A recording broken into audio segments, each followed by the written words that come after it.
Olá pessoal, muito boa noite. Sejam bem-vindos ao programa Hora de Passar. Neste programa nós discutimos técnicas e estratégias que podem levar você a alcançar mais de 80% de acerto nas questões das provas de técnico e de analista judiciário em até 3 meses de estudo, ainda que você nunca tenha estudado para o concurso antes.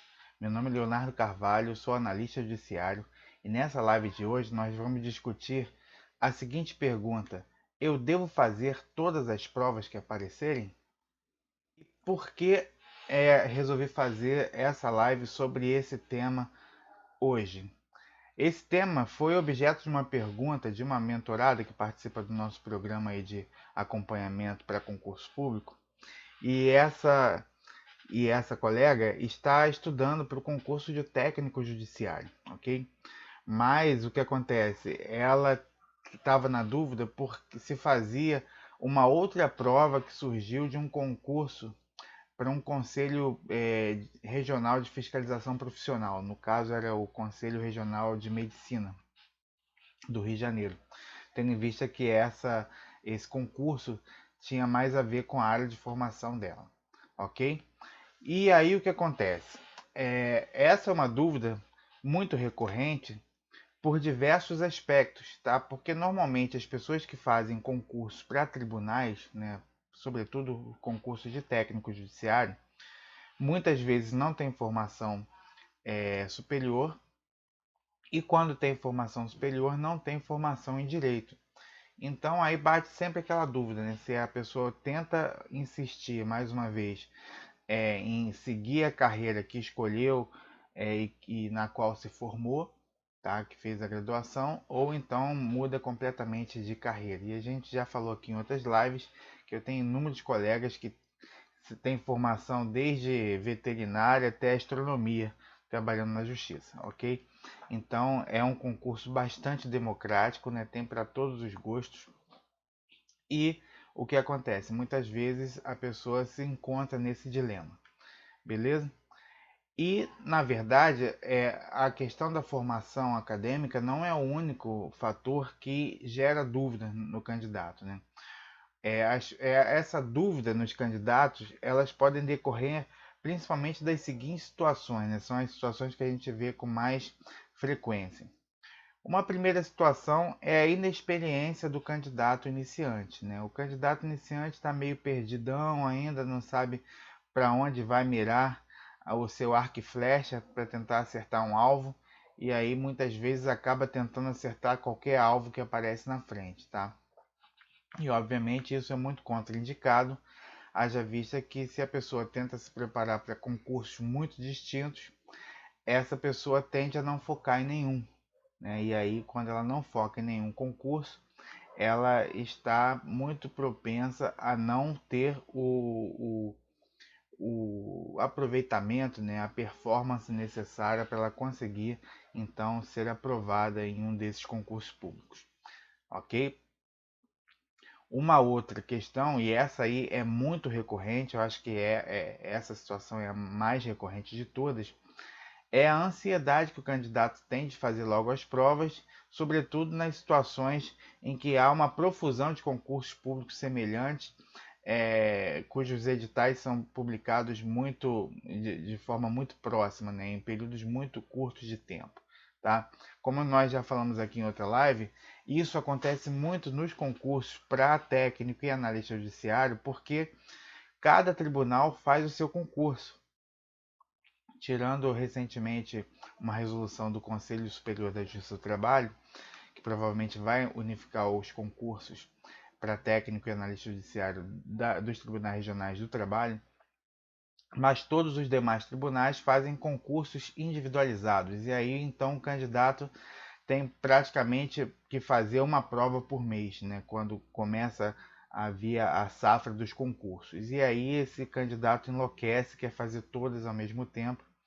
E a gente vai ver que muitas vezes essa prática acaba atrapalhando a sua preparação, ok? Porque existem muitos fatores aí que precisam ser considerados para que o candidato possa então decidir a fazer determinados concursos, tá? Ainda que haja uma profusão de concursos ao mesmo tempo.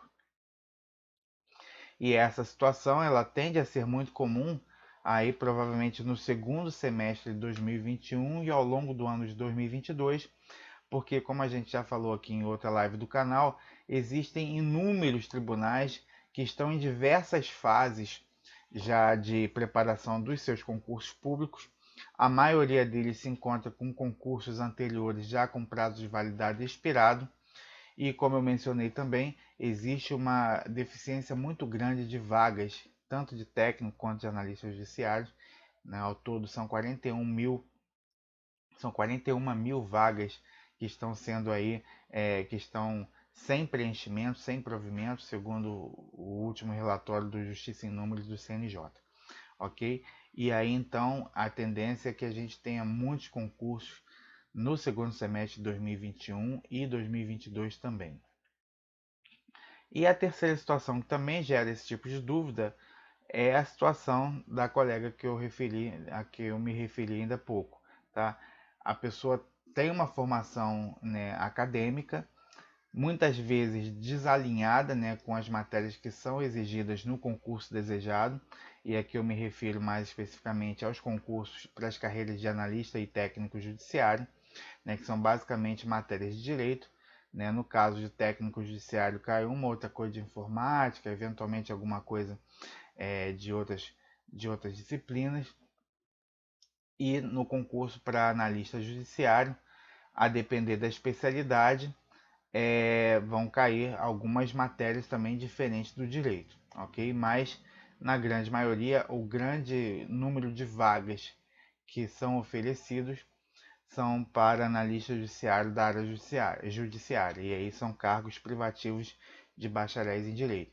Então, na verdade, muitas dessas pessoas que têm formações outras que não em direito acabam ou concluindo ou concorrendo para as pouquíssimas vagas de analista judiciário da área administrativa, ou então, o que é o mais comum, acabam concorrendo para as vagas de técnico judiciário. E aí então passa a estudar matérias que ela nunca viu na vida, e quando surge uma oportunidade de fazer um concurso na área de formação dela, ela acaba ficando muito tentada a fazer. Ok? Então esse aqui é o pano de fundo dessa questão objeto da live de hoje, e a gente então vai começar a explorar aí cada um dos pontos, ok? Beleza, então vamos começar a falar sobre os benefícios de fazer várias provas, tá? E ainda não estou entrando no aspecto do nível de preparação do candidato, tá? Eu estou falando em linhas gerais quais são os benefícios de fazer várias provas de concurso. Então, o candidato que faz prova de concurso, ele tem que ter muito aguçado o controle de diversos fatores que têm implicação direta aí no seu desempenho durante a prova, tá? Os principais fatores que eu elenquei aqui para a gente discutir são controle emocional durante a prova, ou seja, um candidato inexperiente pode eventualmente ficar nervoso, né? Pode vir a errar questões por falta de atenção. Enfim, isso é uma questão muito comum, tá? Enfim, pode até somatizar determinadas situações, dependendo do estado de nervosismo em que ela se encontra, ok? Mas à medida que a pessoa vai fazendo concurso, vai ganhando aí experiência, tarimba nisso, ela acaba não se assustando mais com provas de concurso, ok? Um outro fator também que o candidato precisa lidar, precisa ter controle, é a ansiedade, sobretudo nos momentos que antecedem a prova, ok? E isso acontece muito mais com aqueles candidatos que efetivamente se prepararam para a prova. Aqueles candidatos que são meio que aventureiros, né, vão lá para ver qual acabam não sofrendo tanto essa ansiedade porque, afinal de contas, não investiram muito tempo na sua preparação e tudo mais. Mas aqueles candidatos que efetivamente levaram a sério a sua fase de preparação e, sobretudo, quando estão diante do concurso dos seus sonhos, aquele concurso que é o foco do seu estudo, então a tendência é que ela tenha uma ansiedade maior para fazer essa prova. Então o candidato também precisa ter controle dessa ansiedade para que ela venha a render o máximo possível durante aí a realização da prova. Um outro fator que também o candidato precisa ter controle é sobre o tempo de execução da prova. Por quê? Porque, em geral, as provas para técnico e para analista judiciário têm duração aí mais ou menos de 4 ou 5 horas, tá? Dependendo do concurso. Mas, em geral, para técnico são 4 horas e para analista judiciário são 5 horas, porque o número de questões para cada um desses concursos costuma ser diferente. Normalmente, para analista judiciário, se exige uma quantidade maior de questões, ok? Então, se ela não tiver a experiência ali de começar a fazer aquelas questões que sejam mais fáceis, né? Aquelas das matérias que ela esteja mais bem preparada, enfim, e sempre cronometrando o tempo para fazer as questões aí numa velocidade de mais ou menos 3 minutos por questão. Então, se ela se enrolar nisso, acaba acontecendo o que muitas vezes acontece, que a pessoa vai lá, chega no final da prova, ainda não dá tempo de fazer todas as questões que faltam com o nível de concentração que ela tinha e acaba muitas vezes chutando essas últimas questões, eventualmente até errando a marcação no cartão resposta, ok? Então esse também é um fator que gera muita angústia e que normalmente pega aí muitos candidatos pelo pé, porque esses candidatos acabam não se planejando para fazer a sua prova durante o tempo que ele tem disponível. E também uma outra questão que ele precisa ter controle é sobre as estratégias de resolução das questões. Tá? Existem bancas que fazem concursos com questões de certo e errado, eventualmente até cada errada anulando uma certa, ou duas erradas anulando uma certa, ou então outras bancas fazem questões com 5 assertivas, tendo uma certa ou uma errada para escolher.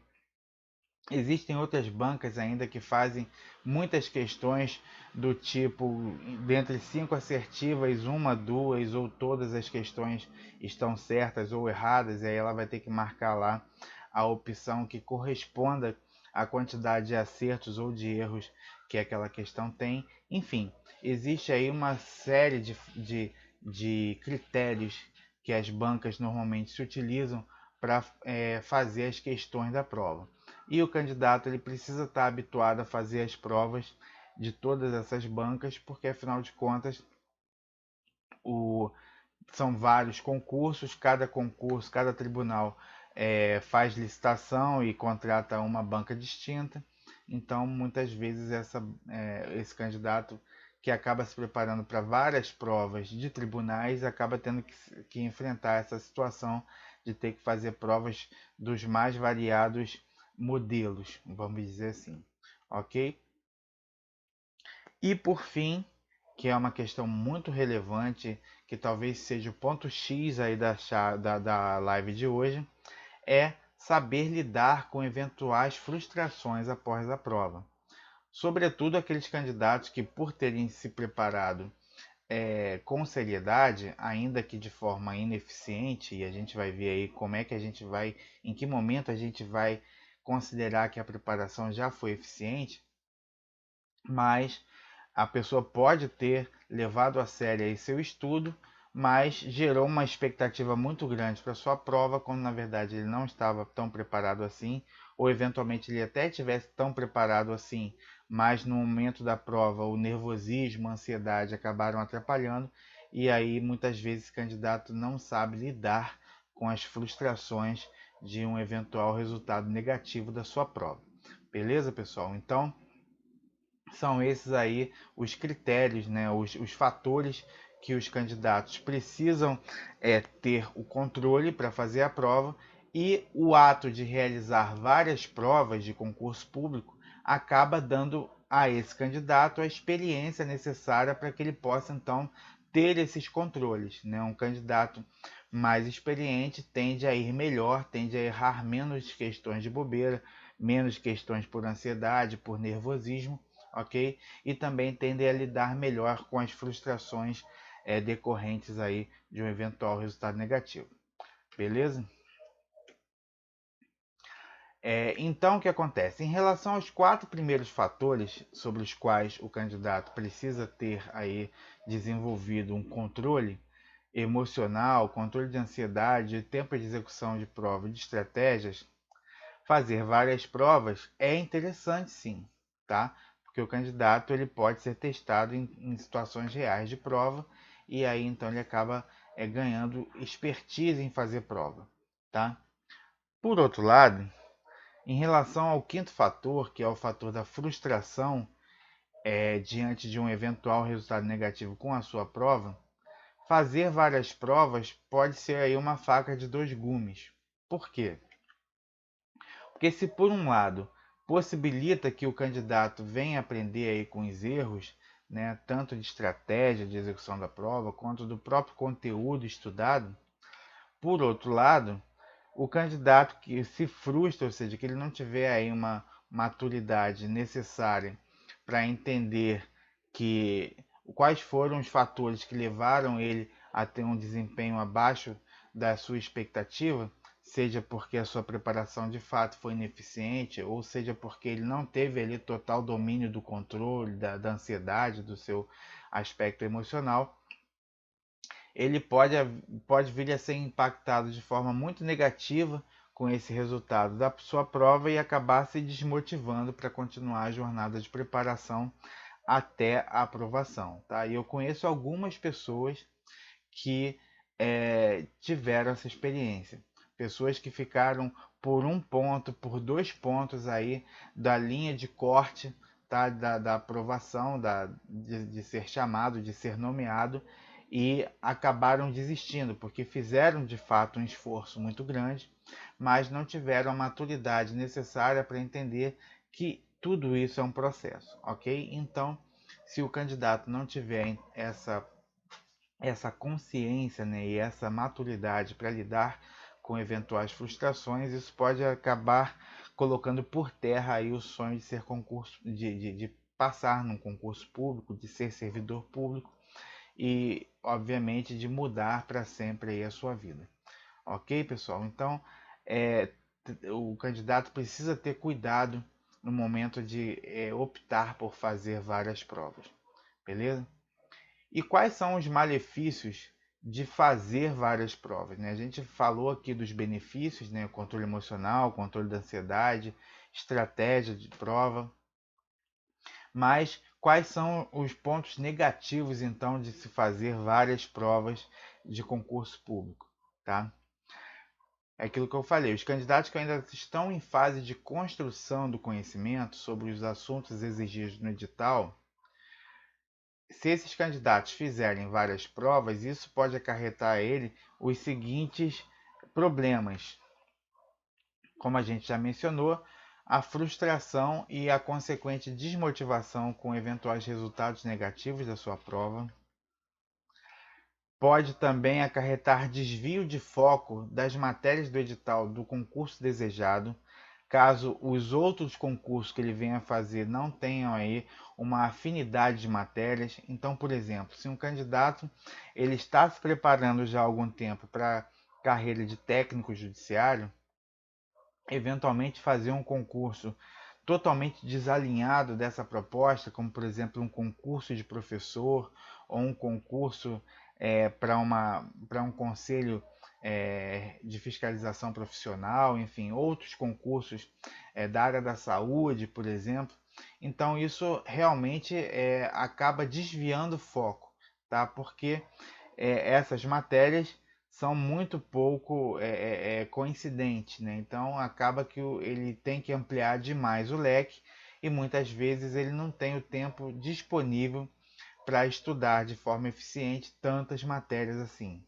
Já é difícil conseguir tempo disponível para estudar todas as matérias de um determinado edital, que dirá de vários editais, tá? Então, para os candidatos que também não têm muita experiência com concurso público, essa opção de fazer várias provas de concursos muito distintos certamente vai acabar fazendo com que ele venha desviar o foco das matérias do edital do concurso que ele quer realmente passar, ok? Além disso, tem outros fatores, né, como gasto desnecessário de tempo e de energia, porque o que acontece? Quando você faz a prova, né, se a prova for na mesma cidade, já existe aí um deslocamento, né, já existe uma tensão antes da prova, né, e aí muitas vezes o candidato realmente precisa parar um tempo da sua jornada de preparação para o concurso que ele deseja, para estudar minimamente as matérias que caem nesse outro concurso. E quando se trata então de fazer prova em outra cidade ou outro estado, aí a situação tende a piorar ainda mais, porque além do gasto de tempo e de energia, ainda existe um gasto de dinheiro, né, com hospedagem, com transporte, enfim. Então, todos esses fatores precisam ser levados em consideração no momento do candidato escolher fazer aí várias provas ao mesmo tempo e, sobretudo, quando os concursos são muito desalinhados entre si, tá? Beleza. A gente falou muito aqui sobre os fatores positivos, fatores negativos, mas afinal, então, quando a gente deve começar a fazer essas provas? Né? Em que momento o candidato que se prepara para concurso público pode começar a se lançar a fazer várias provas, é, tanto do seu próprio concurso, de concursos que estejam alinhados aí com o seu estudo, como eventualmente até de outros concursos, ok? Beber uma aguinha aqui.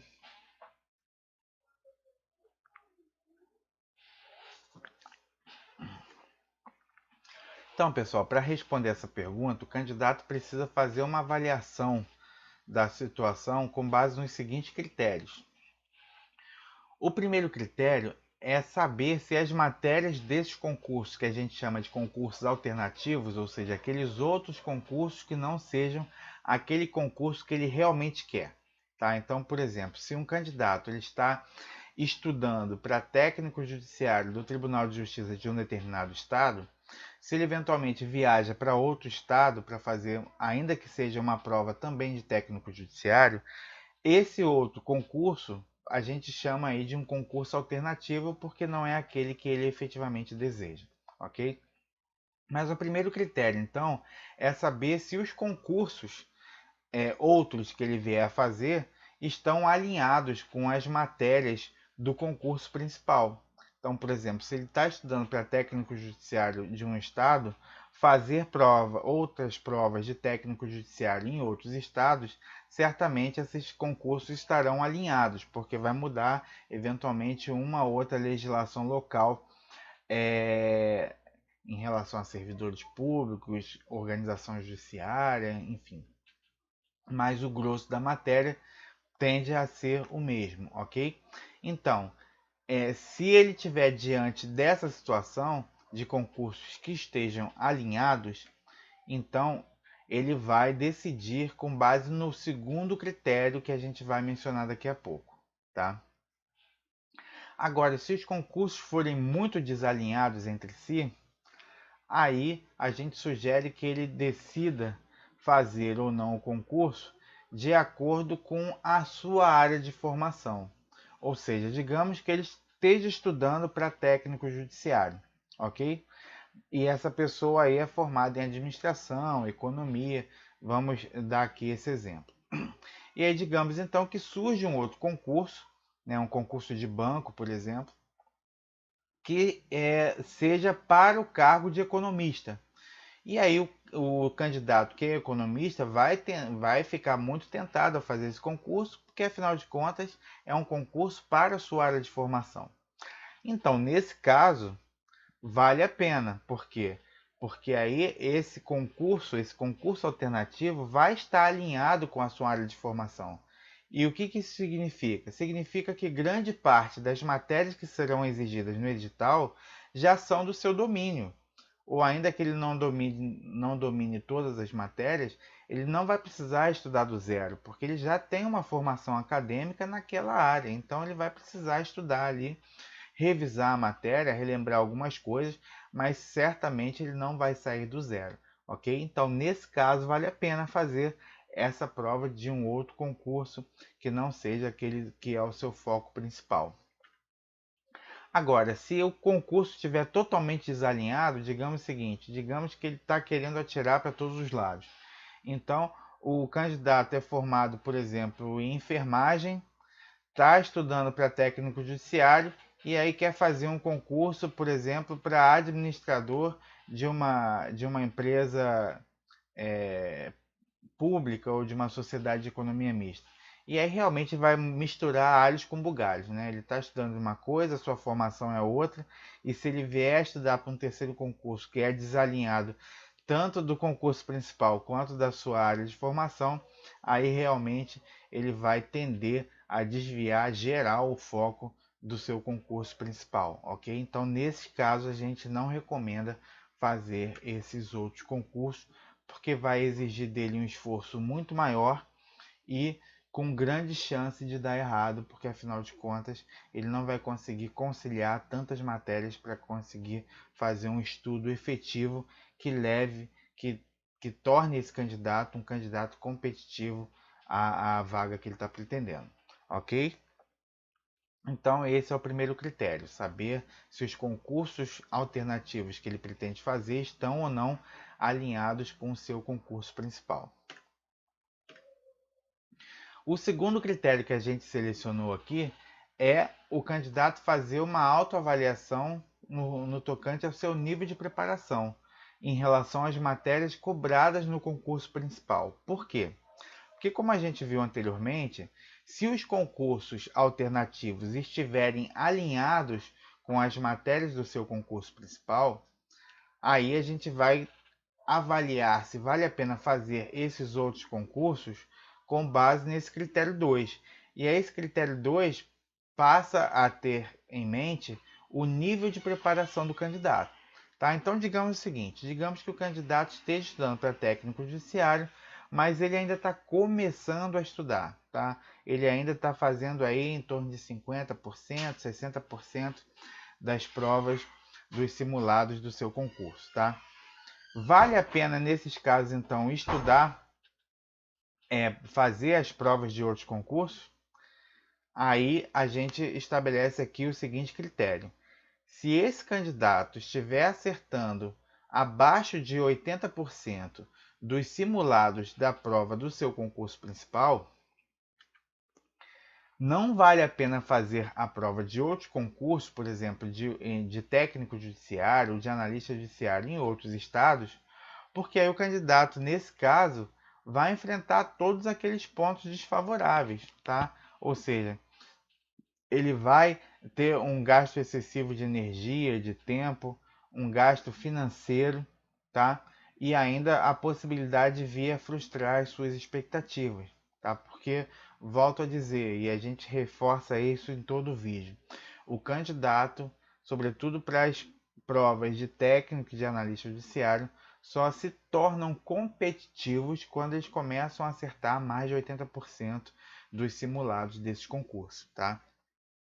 Se o candidato acerta abaixo de 70%, muito provavelmente ele não está disputando uma vaga, tá? Essa é a realidade desses concursos, beleza? Então, se ele acerta 80, 80 e poucos por cento, ele tem chance. E quando ele chega a acertar 90%, aí ele praticamente garante uma vaga no concurso desejado, beleza? Então, se o candidato está acertando abaixo de 80% dos seus simulados, ele vai fazer um esforço enorme com grande possibilidade de frustração se vier a fazer concursos em outros estados, ou seja, concursos alternativos, tá? Agora, digamos que esse candidato esteja estudando aí para cargo de técnico ou de analista judiciário, ele ainda esteja abaixo dos 80%, tá, de acerto dos seus simulados, mas aí chega o edital daquele concurso tão sonhado. Por exemplo, ele mora no Rio de Janeiro e saiu o edital e a prova do concurso de técnico e de analista judiciário do Tribunal de Justiça do Rio de Janeiro já tem data para ser realizada. Aí vale a pena fazer, tá? Por quê? Porque ele está se preparando para aquele concurso, tá? Apesar de ele ter aí um dispêndio de energia e de tempo, mas essa energia e tempo vai ser canalizado para o concurso que ele efetivamente deseja. Não vai ter um gasto excessivo de dinheiro, porque afinal de contas ele vai fazer muito provavelmente no seu estado. Agora, a única recomendação que a gente tem, justamente para evitar a frustração e a possibilidade de desmotivação para continuar a jornada de concurso público, que é um dos fatores negativos de fazer prova antes da pessoa estar efetivamente preparada, é que o candidato precisa ter consciência que seu nível de preparação é insuficiente, tá? Não quero dizer aqui que a pessoa que faz 70%, 75% do seu simulado não pode aí vir acertar mais de 80% na sua prova. Isso pode acontecer, né? Existe aí uma conjugação de fatores, né? Pode ser que ele esteja ainda acertando 70%, mas ele está estudando certo. Digamos que ele verticalizou o edital, está estudando as matérias com maior incidência e as questões que caem são aquelas exatamente do conteúdo que ele estudou. Então, nesse caso, ele pode vir a acertar mais de 80% da sua prova. Mas ele precisa ter a consciência de que, no geral, a sua preparação ainda é insuficiente. E, portanto, ele precisa controlar as suas expectativas com relação ao resultado final da prova, para que então ele não venha a se frustrar e eventualmente até se desmotivar em prosseguir a jornada de concurso público, tá? Porque quando o candidato faz uma prova, que é aquela prova muito desejada, normalmente o impacto é maior. Se ele for reprovado num concurso alternativo, ele pode até pensar assim: mas eu não queria mesmo me mudar para outro estado.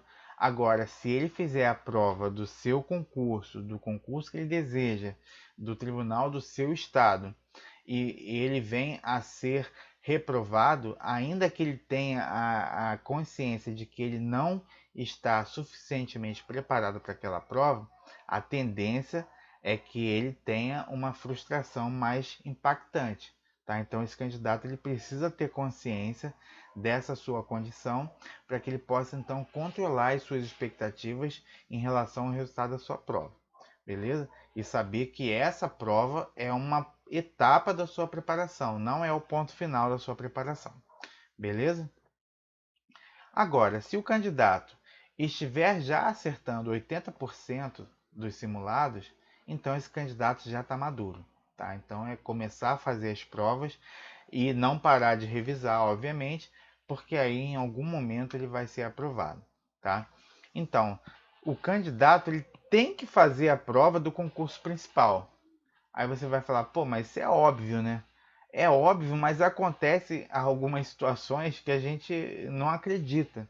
Por exemplo, eu já soube de candidatos que estavam muito preparados, fazendo 80% dos simulados, mais de 80% do simulado, e chega no dia da prova, simplesmente ele trava, ele não vai fazer a prova. E já aconteceu isso mais de uma vez. Entendeu? Então, assim, não é a situação mais comum, tá? O mais comum é que o candidato vá fazer a prova animado, confiante, né? Eventualmente, se a pessoa não está confiante, mas se ela tem resultados ali consistentes durante a sua jornada de preparação, se ela sabe que ela está acertando mais de 80% dos seus simulados, ela tem todas as condições de chegar confiante na prova, porque ela tem realmente, ela já é essa pessoa já é uma candidata competitiva, ok? Então, ela tem todas as condições de passar já no concurso. Agora, se esse candidato já está acertando mais de 80% dos simulados, também vale a pena fazer provas dos concursos alternativos. E aí a gente fala, mais uma vez, concurso, por exemplo, de outros estados, ou eventualmente até concurso para outras carreiras que sejam semelhantes. Então, por exemplo, se a pessoa está estudando para concurso de técnico e analista judiciário, apareceu a prova de analista da Defensoria Pública, analista do Ministério Público, são concursos muito semelhantes. Então, o que ele vai precisar estudar eventualmente é uma lei pontual ou outra, tá? Já para os concursos das carreiras policiais, aí a gente faz uma ressalva aqui, né? Porque o que acontece? O candidato que vai fazer a prova para a polícia, né? Seja Polícia Civil, Polícia Rodoviária Federal, Polícia Federal, ela precisa, antes de tudo, ter consciência de que ela vai lidar com situações talvez com as quais ela não esteja acostumada. Né? Ela vai estar mexendo ali na ferida, vai lidar com crime todo dia, né? Eventualmente vai ter que trocar tiro com bandido, enfim. E o que acontece? Essa pessoa precisa estar consciente. Muitas vezes eu conheço também pessoas, tá, que já fizeram prova para delegado da Polícia Civil, tá, passaram no concurso, eram candidatos muito bem preparados, mas essas pessoas não tinham condições emocionais de serem delegados da Polícia Civil, ok? Então, muito cuidado. Se você está se preparando aí para as carreiras de técnico, de analista judiciário e resolver fazer prova para policial, então você precisa fazer aí uma autoanálise para saber se você vai ter estrutura emocional para segurar essa onda. Porque é mais fácil você conseguir é mais fácil um policial ser é, analista judiciário, técnico judiciário, do que o contrário, tá bom? Eu já vi pessoas que após passarem nesses concursos de delegado ou de escrivão da polícia, acabaram ficando aí vários dias deprimidos, né, de licença médica, porque justamente não tinham condição emocional para lidar com essa situação que é muito peculiar, tá? Então você tem que ficar ligado nisso. Agora, concurso de tribunal, concurso de defensoria pública, concurso para Ministério Público, para Advocacia Pública. Então são concursos aí muito semelhantes que aí então vale a pena fazer, ok?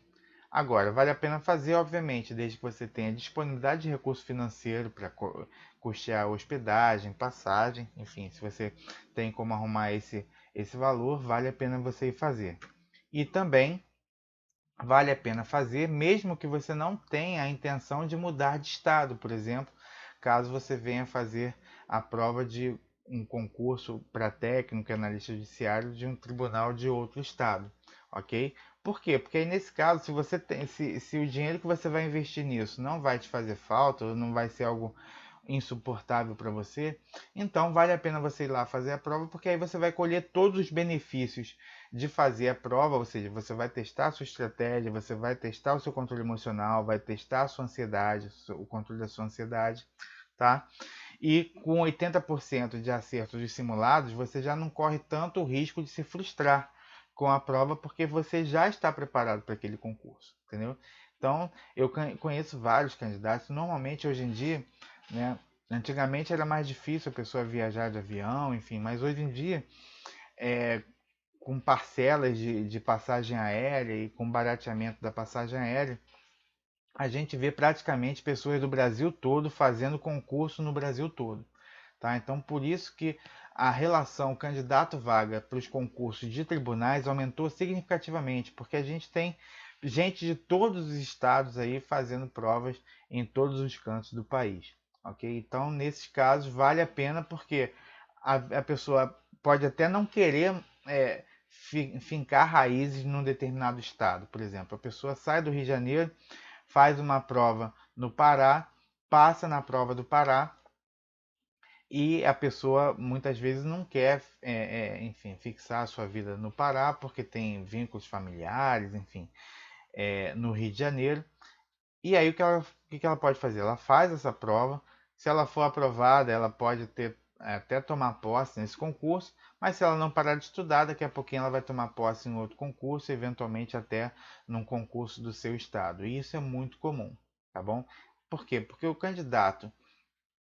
os candidatos que já estão acertando acima de 80% nos simulados, eles estão praticamente disputando entre si todas as vagas que são oferecidas no país, ok? E aí eles ficam só fazendo a dança das cadeiras até o momento que ele chega no estado do concurso, do tribunal que ele efetivamente deseja trabalhar, tá? Então, nesse caso, vale a pena fazer provas aí em outros estados. Tranquilo, pessoal? Mas você há de pensar, poxa, mas eu ainda não estou acertando 80% das provas dos simulados. Será que vale a pena perder a oportunidade de testar, fazer outros concursos? E aí a resposta é depende. Aí depende de vários fatores, sobretudo questões pessoais aí do candidato, tá? Por quê? Porque qualquer teste só vale a pena se a gente sabe lidar com os resultados. Isso aí se aplica em qualquer coisa, tá? Se a gente quiser botar a mão numa panela quente, para saber se está quente, a gente tem que saber lidar com o resultado e eventualmente se a gente vier queimar nosso dedo, tá bom? Então, se você pretende, ainda que você não esteja aí adequadamente preparado para as provas, começar a viajar para fazer outras provas em outros estados, você pode fazer, mas você precisa lidar com as consequências disso, tá? Então, só vale a pena fazer outras provas, ainda que o candidato não esteja preparado, se isso não acarretar um desvio de foco em relação ao concurso principal, ou seja, digamos que esse candidato esteja estudando aí para a prova de técnico judiciário, de analista judiciário do tribunal de um determinado estado. E aí ele vai fazer a prova de outro estado. Se ele dedicar uma semana antes dessa prova para ler a legislação específica, ok, tá? Agora não pode começar a querer estudar outras coisas se as matérias não forem tão afins, tá? Porque aí ele vai acabar desviando o seu foco, tá bom? E, sobretudo, o candidato precisa ter a maturidade suficiente para lidar com eventuais frustrações de um resultado negativo, tá? Ele não pode se deixar abater com eventuais resultados negativos, porque ele tem que ter a consciência de que ele não está preparado ainda, tá? Ele precisa ter essa consciência para que ele possa então controlar as suas expectativas. Tranquilo, pessoal? Mas aí como é que o candidato vai testar, então, se ele não fizer outras provas? Os simulados semanais são justamente para isso, né? Os simulados semanais, desde que realizados em condições que simulem situações reais de prova, e a gente volta a falar, né? Dedicando 4 a 5 horas de prova, de preferência no período da manhã de um domingo, fazendo aí 2 ou no máximo 3 pausas para ir ao banheiro, beber água ou comer alguma coisa, como fazer um lanchinho rápido, ele consegue reproduzir muitos fatores que o candidato normalmente enfrenta no dia da prova, como por exemplo o tempo, o controle sobre o tempo de execução da prova, como o controle das estratégias de resolução de questão conforme as bancas, tá? Então, se o concurso principal que ele tem em mente já tem banca definida, e digamos que a banca seja CESP, SEBRASP e a prova seja de certo e errado, então vale a pena ele focar aí em fazer simulados de questões de certo e errado, para que ele possa então ficar acostumado com esse tipo de prova, beleza? E também possibilita aprender com os erros, tá? Tanto de estratégia de prova, ou seja, ele consegue identificar que ele está demorando mais em determinadas matérias, em determinadas disciplinas, e então ele pode deixar essas disciplinas para fazer por último e fazer aquelas questões das disciplinas com as quais ele tenha mais afinidade ou esteja mais preparado, tá? E, enfim, quanto também em relação ao próprio conteúdo estudado, tá? Ou seja, um dos maiores erros que o candidato tem é fazer uma prova, seja de simulado ou seja uma prova para valer, e não conferir o gabarito e não voltar às questões, tentar entender o motivo do erro daquela questão, porque se a pessoa não aprende com seus próprios erros, obviamente ela tem muito mais dificuldade para evoluir. Beleza, pessoal? Então, o simulado semanal também possibilita isso. Ou seja, você não precisa se despencar para outro estado, gastar dinheiro, gastar tempo, gastar energia e eventualmente até se colocando em risco de se frustrar para você testar determinadas coisas que você pode vir a testar com simulado. Tranquilo? Então, pessoal, só resumindo, beber mais um pouquinho de água aqui.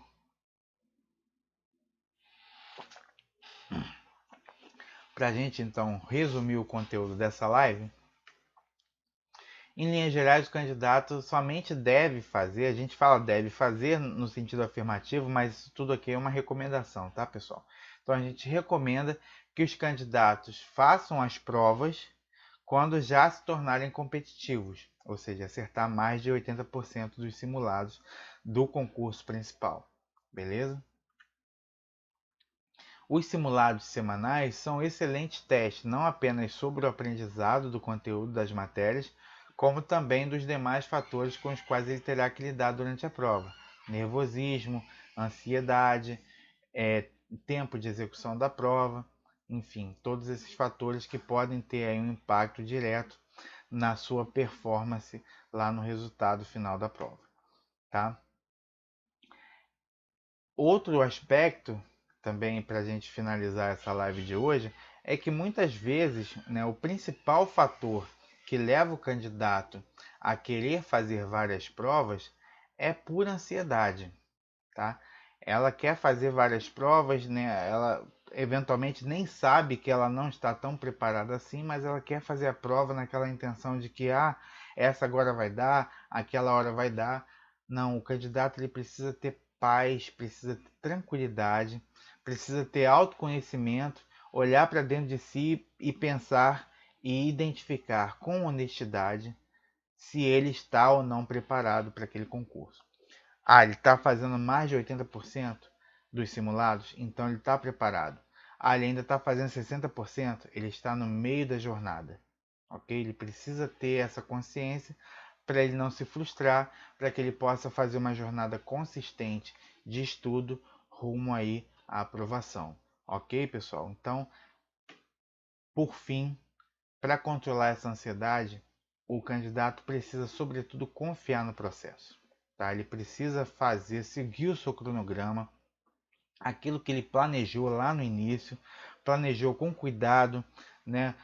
Sopesando aí todos os fatores envolvidos, o conhecimento prévio que ele já tinha de cada matéria, o tamanho da matéria, o tamanho do seu edital, tá? Quanto tempo ele tem disponível para estudar, em razão disso, qual é o tamanho do seu cronograma, tá? E aí então, se ele fizer certinho esse processo, né? Se ele seguir o GPS, ele vai chegar lá a 80% ou mais de acerto nas questões da sua prova, da prova do seu concurso, tá? Então o que a gente recomenda é que não queime etapas, segue o processo, pode eventualmente fazer uma prova aqui outra ali, mas desde que obviamente ele não se frustre, não desvie o foco e sobretudo ele não pode queimar etapas. Ele precisa concluir todo o seu ciclo de estudo para que ele possa então ter uma preparação consistente e que ele então finalmente consiga a condição necessária para ser aprovado no concurso público. Beleza, pessoal? Então eram essas as considerações que a gente tinha para falar nessa live de hoje, tá? Eu espero que você tenha gostado desse vídeo. Se esse vídeo foi útil para a sua vida e para a sua preparação, peço que você compartilhe com seus amigos, dê aqui seu like e ative as notificações para que você possa ficar sempre atualizado com os conteúdos que a gente vai postar ainda ao longo desse tempo nas nossas redes sociais. Tranquilo, pessoal? Muito obrigado pela sua participação, pela sua presença. Um grande abraço e até o próximo vídeo. Tchau, tchau.